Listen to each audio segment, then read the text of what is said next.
talk about building a marketing data warehouse, pros and cons, and where to begin. And while people are joined, I want to briefly mention that we have upcoming webinars. We're going to talk a lot about BigQuery today, Anton, and we have an upcoming webinar in 2-3 weeks about cost optimization in BigQuery, how its cost model works, and how you can optimize your billing. So you can sign up for that now already.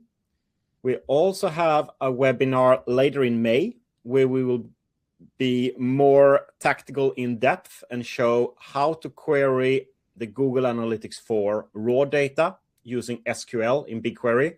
So it will be 100% hands-on. We will show common queries, how to visualize your data in Looker Studio, and you can ask questions, of course.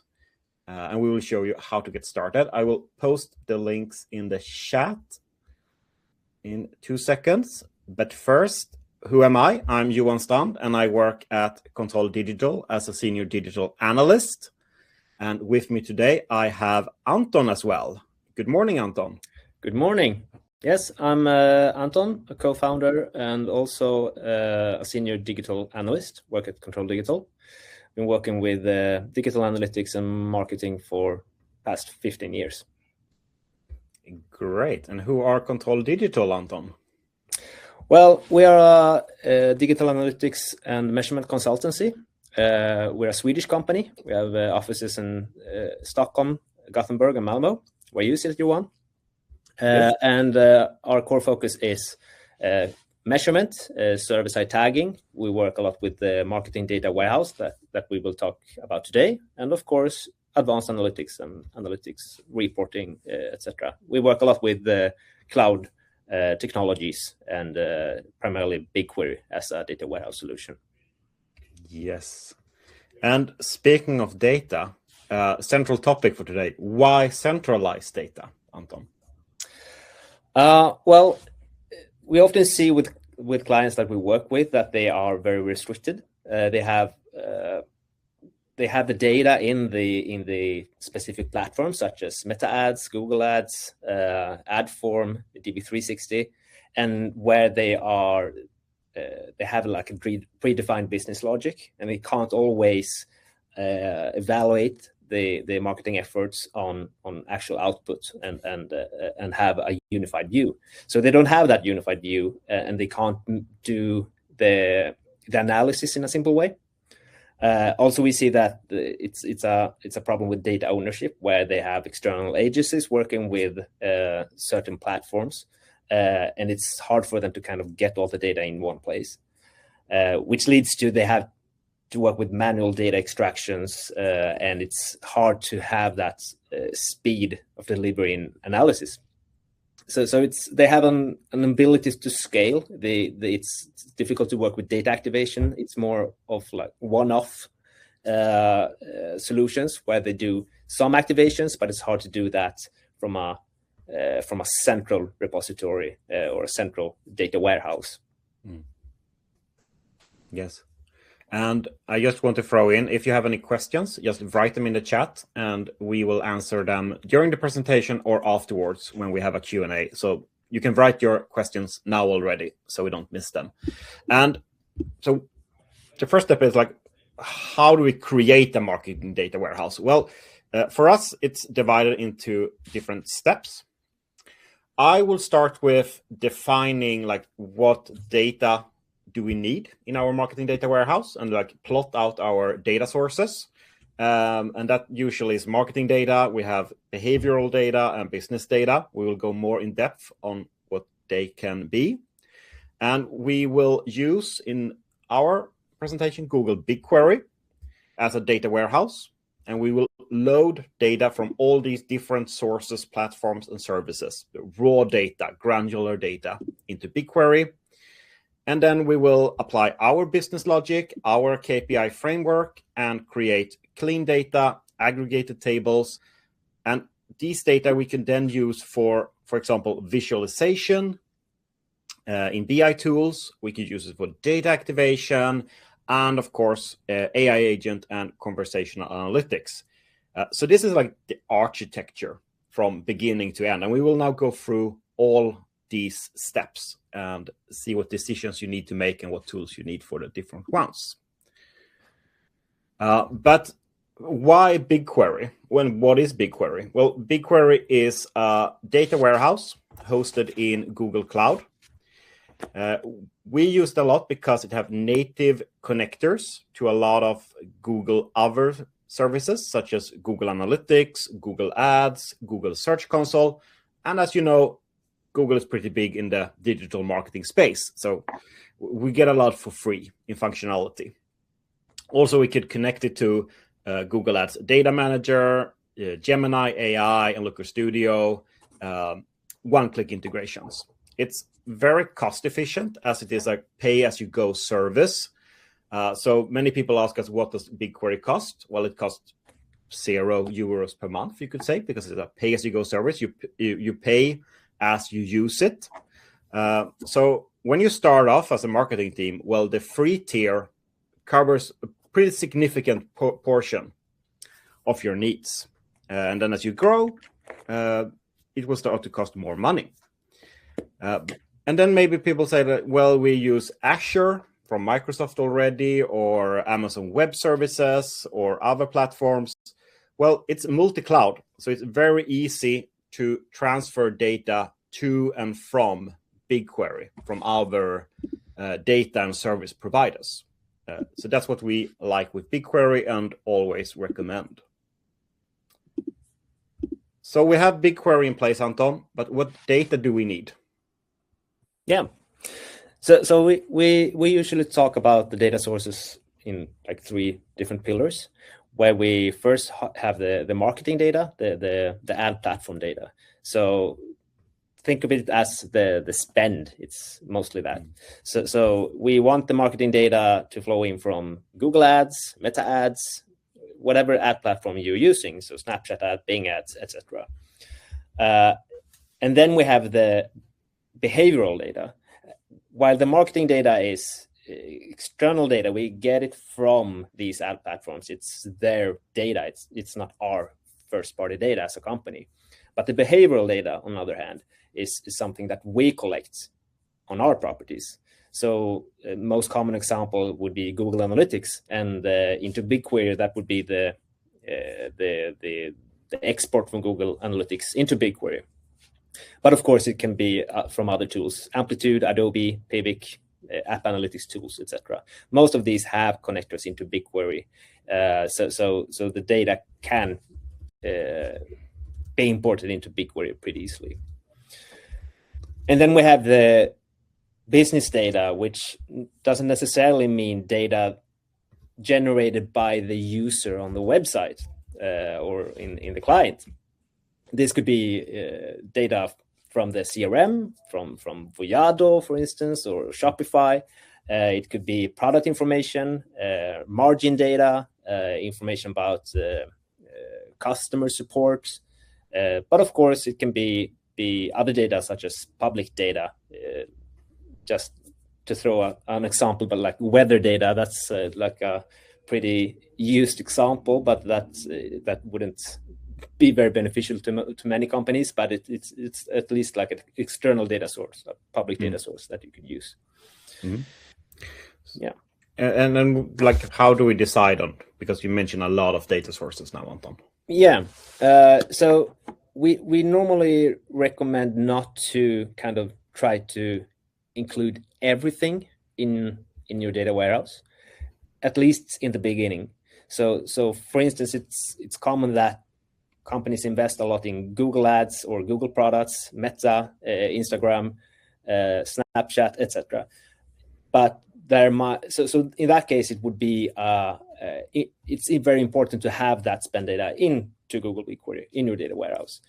On the other hand, there might be obscure affiliate solutions, for instance, where it could be more costly to get it in, and it would be such a small portion of your budget. So let's say it's 0.5% of your budget, but it's very costly to get that data in. You need to talk to IT, build your own connectors, they don't have native connectors into BigQuery, etc., then that would be prioritized, down prioritized. So you need to do this exercise where you think about the importance of a data source and also the cost in time and money to actually get that data in. So, but of course we strive to have 100% of the data, but maybe not in the beginning. Great. And we're talking about like how to get the data in. Anton, how do we get the data in? Does it just magically appear in BigQuery? Well, no, but in some cases it's actually easy to get the data in. So for instance, when it comes to Google Analytics, there are native connectors into BigQuery. Even for free tier users, you can get that data into Google BigQuery. It's the same for Google Ads. They have free data transfers, DB360, free data transfers. There are even free data transfers for Meta and some other tools, but we wouldn't recommend a few of them because they are very still in a beta phase or even preview phase. So it has a lot of issues still, I would say. But so apart from what's actually you can do by yourself just to use these native connectors, there are paid connectors. I'm sure people have heard of Supermetrics, Fivetran, Funnel. Many users use it for primarily to get data into maybe Looker Studio or to Google Sheets, but they also have a more enterprise solution where they actually feed the data into Google BigQuery. So the first option is to actually have a license with a paid connector to set up these connections into BigQuery. So it's easy to get started with the ETL connectors or with the paid connectors, and it's it can be costly. We've seen that, for instance, Supermetrics, the prices for the enterprise solution is actually sky high compared to too others, and they take advantage from that. While there are cheaper solutions such as Windsor, which is super cheap compared to Supermetrics, but less advanced, less enterprise. And then of course you can build it yourself. We wouldn't recommend this. We've seen many companies go that route where they see it as something simple. It's just an API. Why can't we just extract the data? But it's more complex than one would initially think because they update their APIs. It's not always backward compatible. Things break, and you need to maintain that. So it's just not build one connector. You might have to build 5 or 6 connectors to get all the data in, and that might be something that is overwhelming for your IT department. And then, of course, the managed service.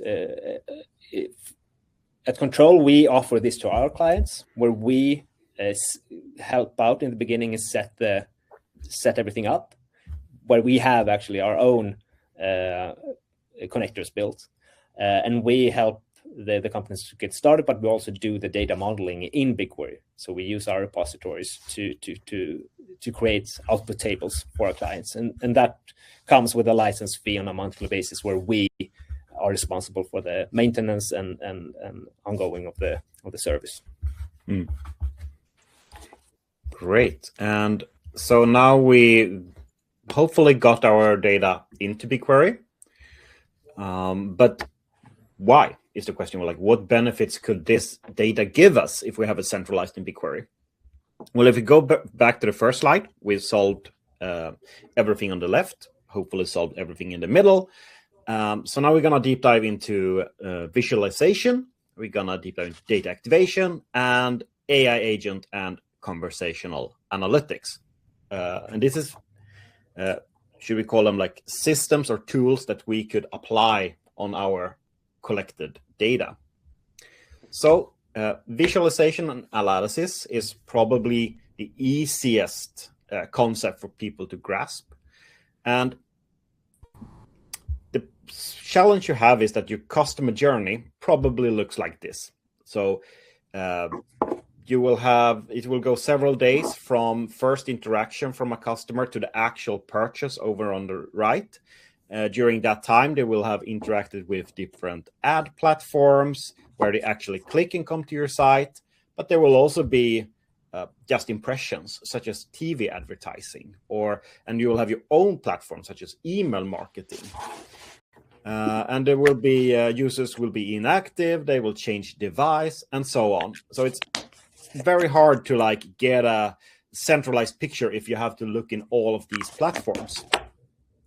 But if we have centralized all these data sources, these platforms into BigQuery, well, we could then build dashboards and in Tableau, Power BI, Looker Studio, and other visualization tools to see all these data points together and make it easier to analyze.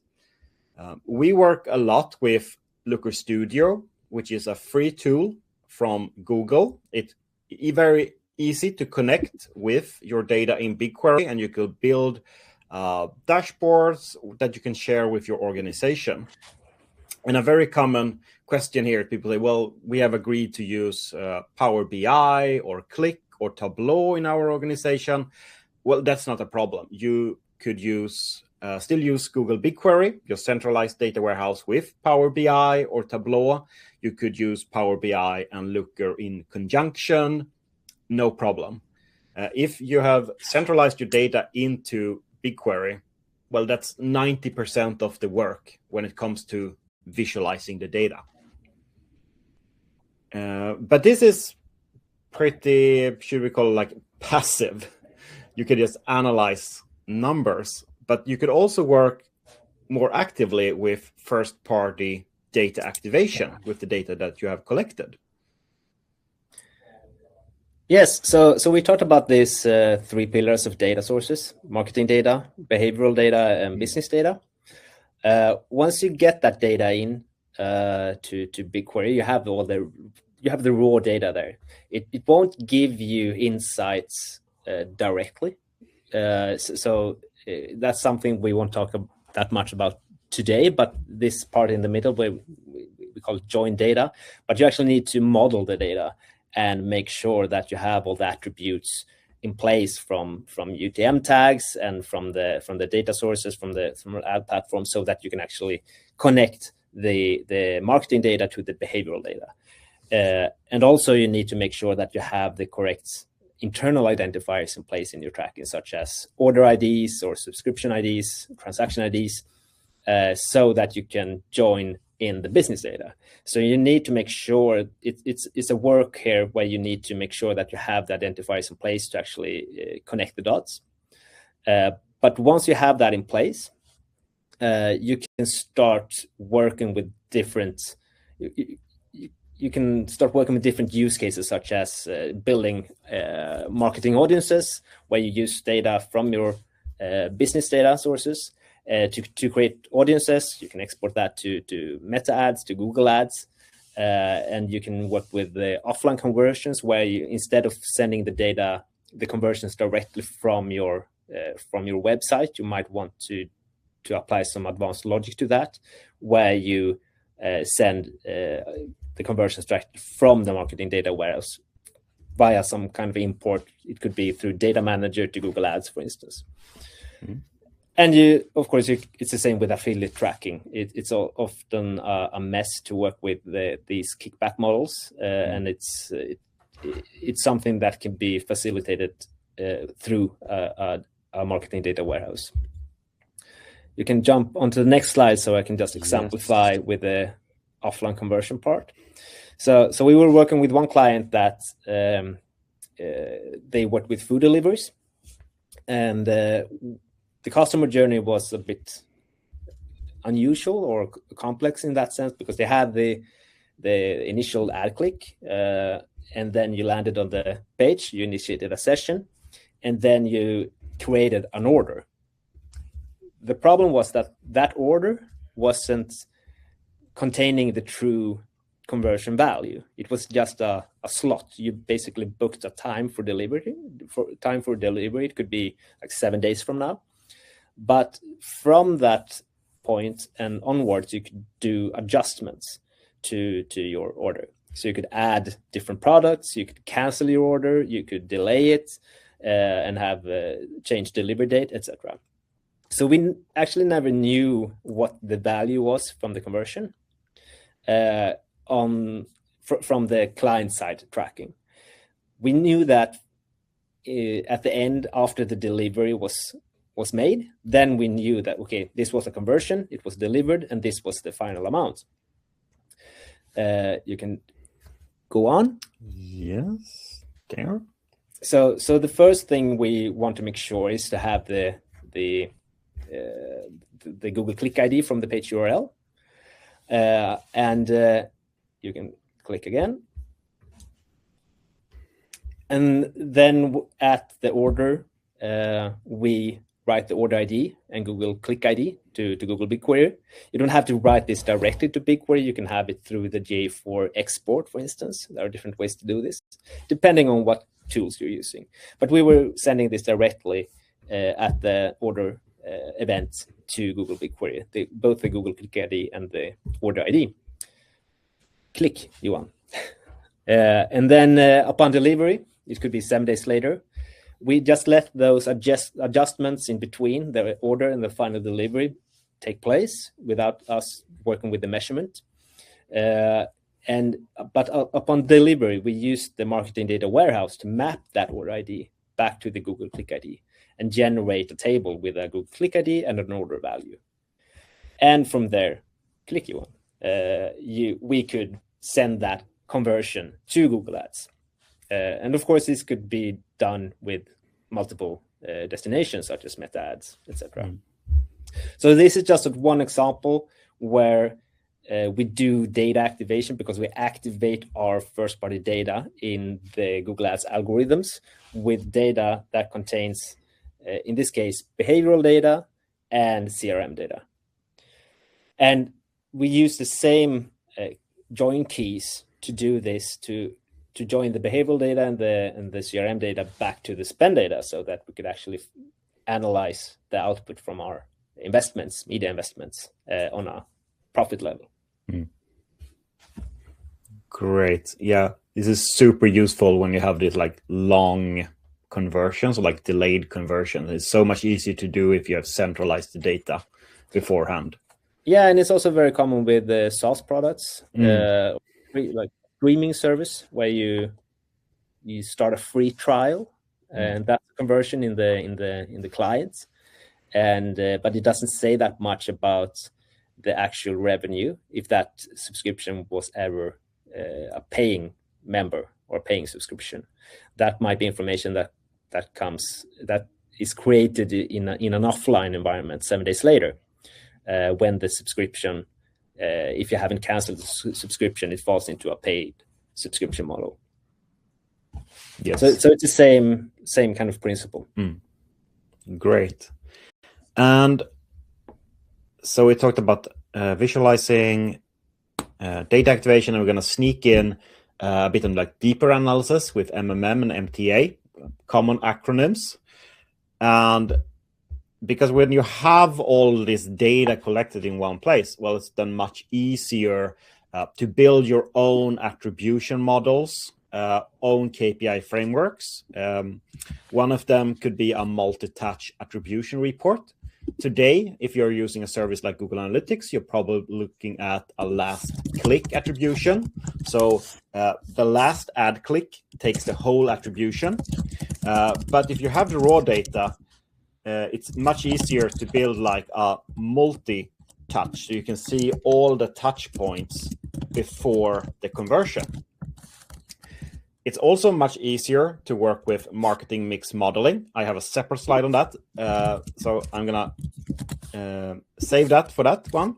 And when you have all this in place, it's easy for you to work with incrementality testing, and that is sort of an A/B testing method, where you, for example, do changes in one part of your marketing audience. Maybe in one country, you increase marketing spend on a particular platform or decrease. And then over time, compare these groups, the exposed versus the non-exposed groups, to see difference in, for example, what could display marketing do for your audience.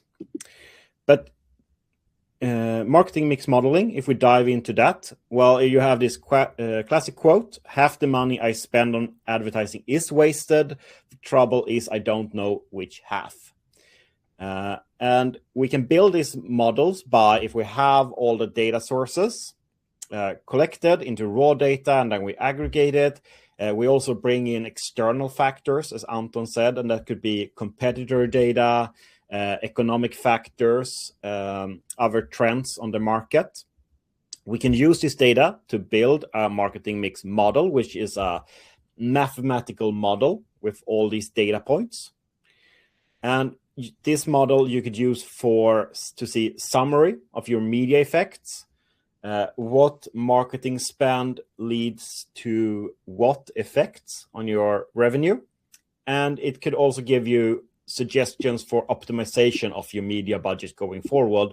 Well, you're probably overspending on this channel and underspending on this channel. So this is what it could look like when we bring all the data together. So it says here an example that we have a baseline. So this is the revenue or the sales that you would have no matter your media spend. And then we can see, for example, social media, how much that brings in over time, paid search, and video ads. So it measures the contribution of different media. And there are different open source models available on the market. We have worked with Meridian from Google. You also have Robin from Meta that is very popular. And this is mockups what it could look like, the results. So it will show you how much, for example, what branded search, how much of your revenue comes actually from branded search effects, paid social and TV advertising, and so on. And it could give you suggestions for how you should optimize the spend on these channels. And the good thing about marketing mix modeling is that it works with aggregated data. So it's not dependent on data that you collect on your site using cookies that requires consent. It can measure, for example, TV advertising effects where you don't have a touch point with the user. So this is becoming more and more popular as the digital media landscape is becoming more and more fragmented. Okay, and another cool thing that we get a lot of questions from customers is conversational analytics and data agents or AI agents. And what that is, if you have the user, that is you, on the right, well, you can build a data agent that you could chat with. We probably all use like ChatGPT, Gemini, Claude, and such. So we can ask questions. What was our sale last week and what drove the changes?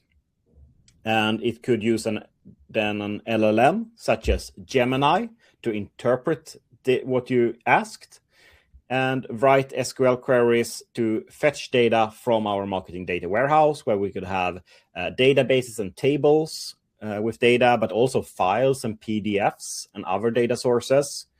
And then it will present it back to you in free text and with graphs and so on. So this is really nice and powerful.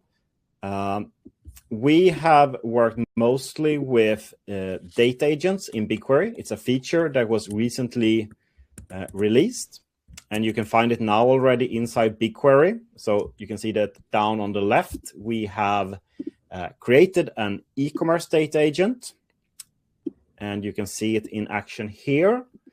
So here I write a question: what was the average sale price? And it will interpret that and then look through the knowledge sources that I have added to it. So it only have access to the data that I let it have access to.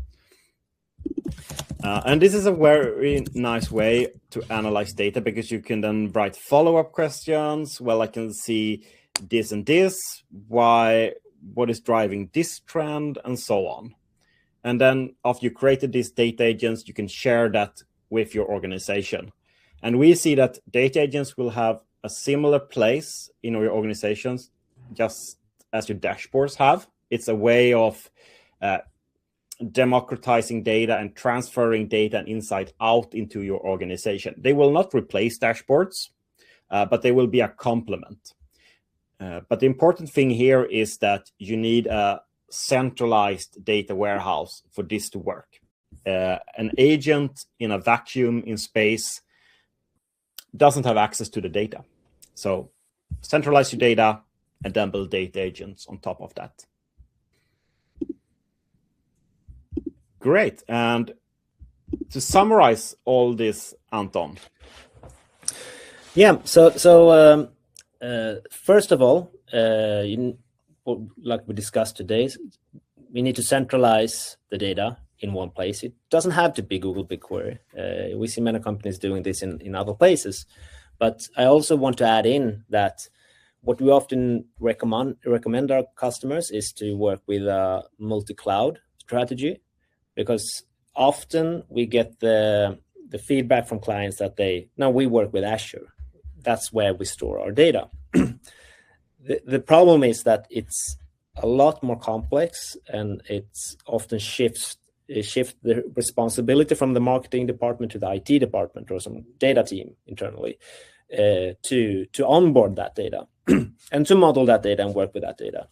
And that will often lead to fraction, and also it will be more time consuming in many ways, and you need to be much more clear on the specifications and requirements to your IT department, which isn't always what we want in the marketing world, where we switch from different ad platforms. We try some new concepts or new platforms 1 month, and we switch the other month, and we try some new campaigns, and we have different purposes.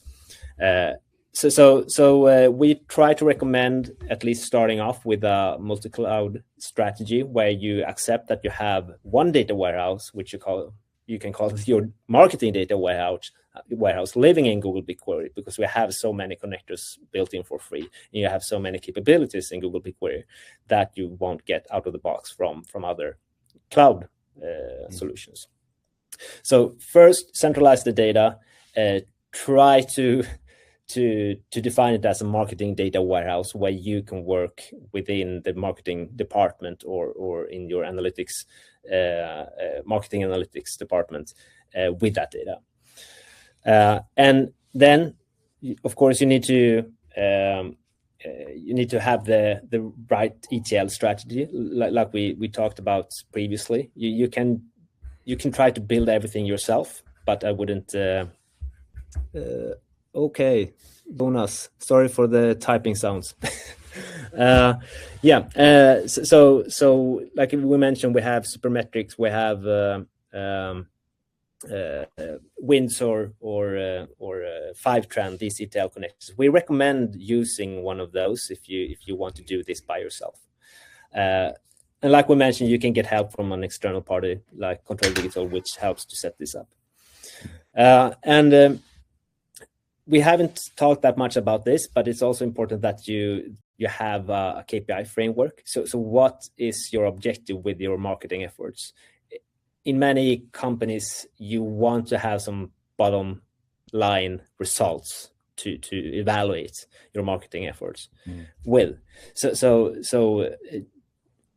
that's a clear recommendation as well, to just have that sorted out, your KPI framework, and then move from reporting to data activation, because reporting, it's great to have just a clear view of what's going on, but it's still just a dashboard, maybe a reporting suite.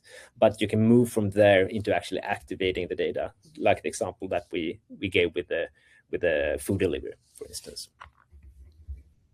Yeah. Great. And we also now is starting to offer a managed service for this. Yeah, just like I mentioned. So we often start off with an implementation project where we set this up for our clients, which means that we need to look into their specific needs. What kind of connectors do they need? What kind of data sources do we need to pull into Google BigQuery? And then we also do the modeling part, where we have our central repositories to model GA data, Google Ads data, etc. and then we have a monthly fee for maintaining those connectors and those pipelines. So that's one way that we give those options to our clients that we work with. Do you want to do it yourself? Do you want to own everything in-house, or do you want us to help you set it up and maintain the connectors? But still, the data will always live in the client's Google BigQuery project. It will never live in our Google BigQuery projects. Great. And that was the final. And just before we go to questions and answers, I just want to highlight again that we have an upcoming webinar. We will talk more about BigQuery. The first one is about cost optimization, and we mentioned this pay as you go. So it's a bit like OPEC, like what do we pay for and how can we optimize that? We will welcome Kalle that will go through that on April 29. And then I will be back in May and giving a hands-on webinar where we query the Google Analytics 4 data. That is probably where you will start your marketing data warehouse journey. So I will show that, common queries, what the GA4 data schema look like, and how we can visualize that data in Looker Studio. So it will be hands-on, and you will be able to ask all your questions. And I posted the links for registration in the chat earlier. Great. And we have some questions. And we have time for that. Great. So if you have any more questions, you'll just write them in the chat or the Q&A tab. So the first one is from Easy that wants to know what we think about the data model for GA4 data model. And like, are we approaching a star schema, snowflake schema, activity schema? We have covered this a bit in a previous webinar, and I will post the link to that. It's on our YouTube channel. But if we go back to the overview, it's easier to talk about it. Because what you get out from GA4 is like a raw data table. And it's very hard to work with right off the bat. So what we recommend and what we show in that other webinar is that you could use Dataform or DBT to create curated tables. What we usually go for is that we first create an events table where every row is an event with event-based information. And then from that, we create a session table. Every row is a session with sessionized information, such as attribution. And then if we have the need for it, we will also create a user table. And then we will have session IDs and user IDs as join keys between these tables. And then after that, I think it depends on the client needs. If they are very heavy into e-commerce, well, we probably need to create items tables and cart tables. We could also create tables with other attribution models and so on. But I will post a link to our Dataform webinar where we talk about that. But yes, great questions. That yeah, like... I can also. Yes? Yeah, sorry, Johan. You go. Yeah, I mean, just to sum it up, you mentioned it, but it's a hybrid approach, I would say here, since we have the GA4 export itself have this. It's more like a activity style-ish schema where you have like the events.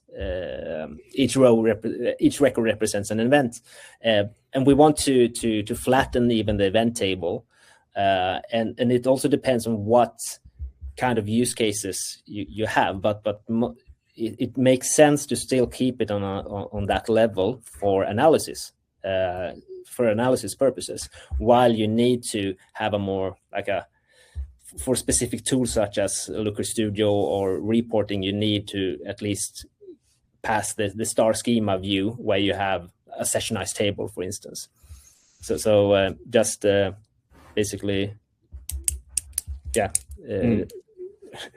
replicating what you were saying, Johan. Yes, but we do both basically. Yeah, it depends on. You could kind of think like, what do I need out on the right? What are we using the data for? What reports do we want to create? And that sort of determines what table we model. Great questions. Saskia asks, when we have this set up, so we have set up this foundation, defined KPIs, we have the data in BigQuery. Would you say, Anton, is it a lot of maintenance to keep this going? No, not really. I mean, it all depends on how often you want to add new data sources, how often you want to make changes, how much you want to drill down. Do you want to be able to connect a session on keyword level to Google Ads spend? Then, I mean, there's more code involved, and then of course there will be more maintenance of that.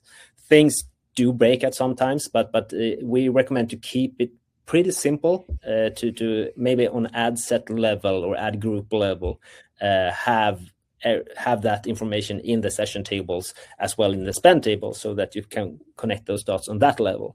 But in some cases, clients want to go even further down and model the data, and they want to apply their own categorizations to it. So, for instance, if this campaign contains this suffix or prefix, then we want to categorize that traffic as above the line traffic.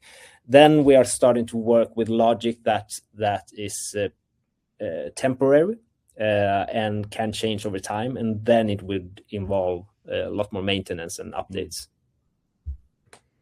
Great. And we have a question here. What are your thoughts on working with TikTok? Is it the same as the others mentioned? I would say yes. If we're talking about TikTok ads platform, yes. They will go into the marketing data we have here, and they have APIs available where you can pull out data such as spend, click, impressions on different campaigns. Just as you would do with Meta ads or Google ads. So no problem at all to bring TikTok ads into our marketing data sources. Yeah, Christopher, please elaborate on that question if there's some other sub-question to that you were thinking about, such as privacy, Chinese service, and all that. Yeah. And we got a follow-up question here from Easy again. How do you address the unique user counts in the output tables? And yes, you go, Anton. Yeah, I think I know the question here. When I think you're referring to when you have aggregated tables in BigQuery, such as on per date we have users, and then when you aggregate that on in your reporting tool, then there will be an inflated numbers of unique users. Let me know if I didn't understand that question right, Easy. But that's actually a great question, and I would say that normally we don't recommend to try to get the user count, the unique user count data into like a standard ad marketing dashboard for that reason. Because you want to simplify it and still keep it simple and be able to work with aggregated data. But if you really have a need to have a unique user count as a metric or a KPI, you could read that data from a user level table in BigQuery, where you have a unique user ID or user subd ID for each user, and then you do a count distinct in Looker Studio to get that value out. So that's one way to do it, but to evaluate marketing spend and outputs, that's normally not necessary and something we can live without. That doesn't mean that you can't look at it. You can still look at the data in different ways. You can still query the data. You can still work in your data warehouse and get that kind of information out, but maybe it doesn't fit right in a marketing dashboard that the entire organization will be using. Yeah, that would be my recommendation as well. That either you go for, you have your a session table and a user table. So you have session-based metrics in one and user-based metrics in one. to keep it clean, or you do as Anton say that you do a count distinct on user pseudo IDs in Looker. It's very easy to do and keeps it safe than to mix session and user in the same table. Yeah, and also about the cost webinar that Kalle will be hosting.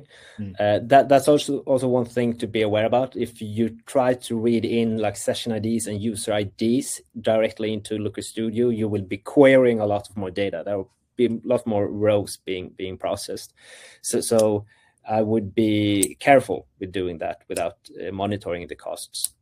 We have a follow-up question on TikTok. I was curious about how safe it is. Yeah, and in this case, I would say that we are pulling data from TikTok. We're not, at least in this discussion right now about the spend data, we're not sending data to TikTok. So when we get the spend data from TikTok, it's actually their data. It's not our proprietary data that we send to TikTok. So that I would say if we get data from TikTok, we get the spend from them. That's I would say safe. It's not like a private data protection issue there. But as soon as we start sending data to TikTok, then depending on what kind of industry or vertical you're working in, that could be regarded as sensitive, and you would be more careful with running like TikTok scripts on your site, sending offline conversions and first-party data to TikTok. Yes, then you need bring in the DPO of the company, maybe. Yeah. As Anton said, it all comes down to like what are you doing with the data, and what data is being shared where. We also have a question which I think is interesting about like real time versus batch processing. Or should we work with like real time streaming data, or are we working with like a batch processing update once per night? What are your thoughts on that when it comes to these different applications? In most cases, it's full enough to have a daily update of the tables. So that each morning when you bring up your report, then that's it's at least refreshed from the day before. So in most cases, I would say that's sufficient, but that there might of course be some scenarios where you want real-time data for different reasons. But working with attribution, the GA data, I mean that will give you some delay. So it's not something I would strive for, to have it like correct attribution at the same day where it occurs, but it can be done. Yeah. And also we got a question on the data agents part. I will jump to that slide. Asking like how much coding is that to build a data agent?